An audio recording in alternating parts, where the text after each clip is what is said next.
Dan Nabi SAW juga memerintah untuk mengikuti as-sawad al-a'zam, kelompok terbesar dari generasi awal umat Islam.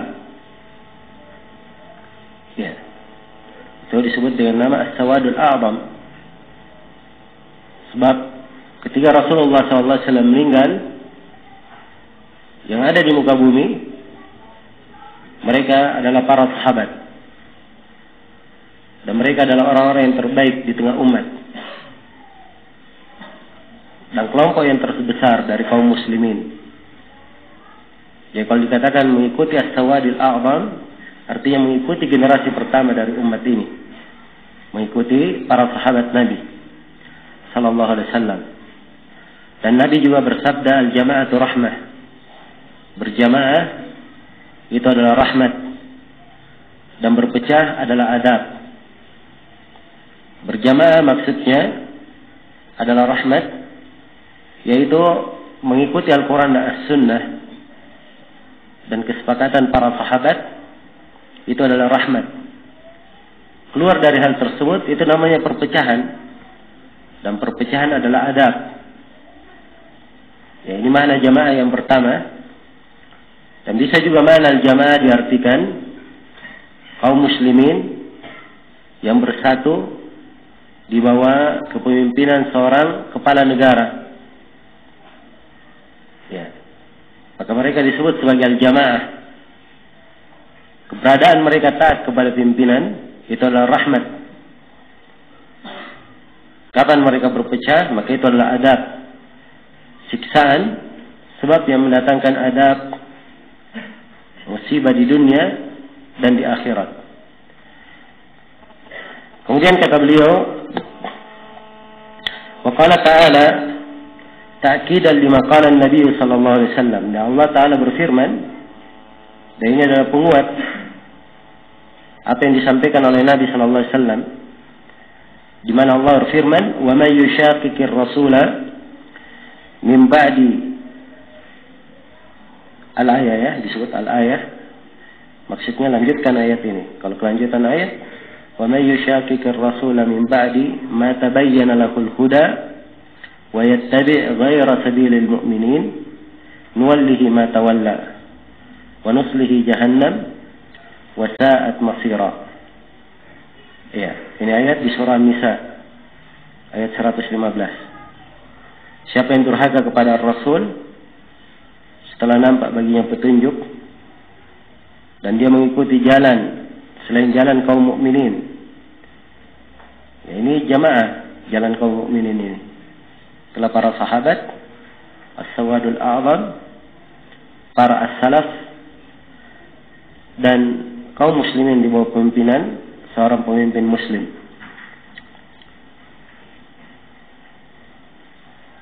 Ya.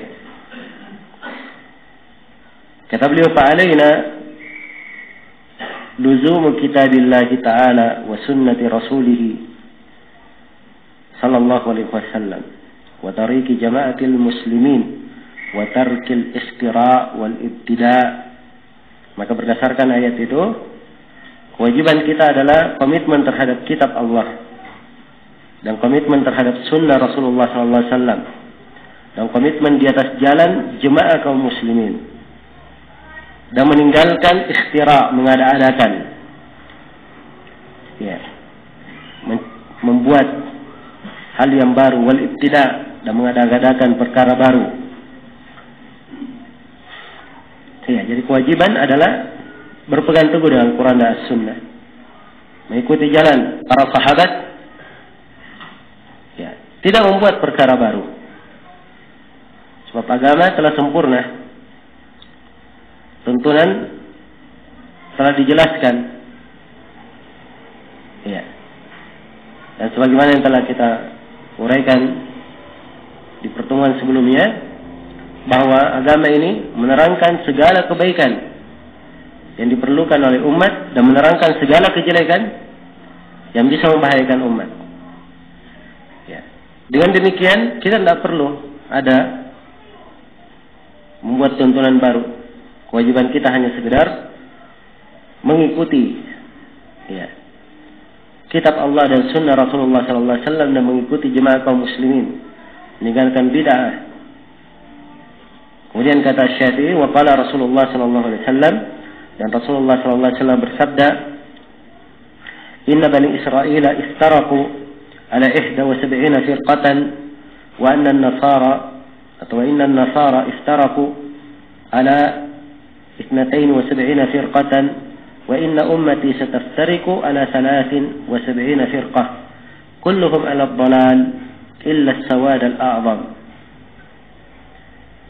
Nabi sallallahu alaihi wasallam bersabda, sungguhnya Bani Israel, yaitu orang-orang Yahudi, terpecah menjadi 71 golongan.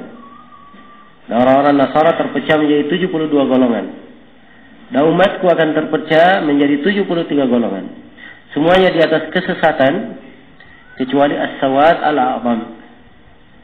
Ya, memang datang sebagian riwayat ya disebut as-sawadul a'zam, tapi ada kelemahan di dalam sanadnya. Tapi hadits perpecahan umat ini secara umum dia adalah hadits yang sahih. Adalah hadits yang sahih dari seluruh jalan-jalannya. Qalu, mereka berkata, ya Rasulullah, wa mas-sawadul a'zam? Para sahabat bertanya, wahai Rasulullah, siapakah as-sawadul a'zam itu?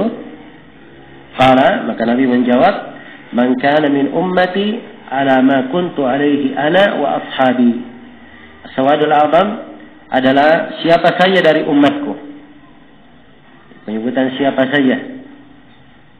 Ini tidak menyebutkan orang, kelompok, golongan, tapi yang disebutkan adalah ciri, sifat, dan kriteria. Siapa yang bersifat dengannya, karakter sepertinya ada padanya, maka dia yang dimaksud oleh Nabi sebagai as-sawadul a'zam. Siapa saja dari umatku yang berada seperti apa yang saya dan para sahabatku berada di atasnya. Ya, jadi itu ketentuannya. Dia mengikuti jalan yang Rasulullah dan para sahabat berada di atasnya. Kemudian kata beliau, walam yumari fi dinillah. Dan dia tidak melakukan perdebatan dalam agama. Walam yukaffir ahadan min ahli tauhid bidambin. Dan di antara sifatnya, dia tidak mengkafirkan seorang pun dari ahli tauhid lantaran dosa yang dia lakukan. Wa dzakara al-haditsa bitulihi. Kemudian disebutkan hadits panjang. Memang riwayat ini haditsnya panjang. Sebagaimana yang saya terangkan tadi, ada kelemahan dalam sanadnya. Namun secara umum kandungan dari hadits adalah sahih. Iya.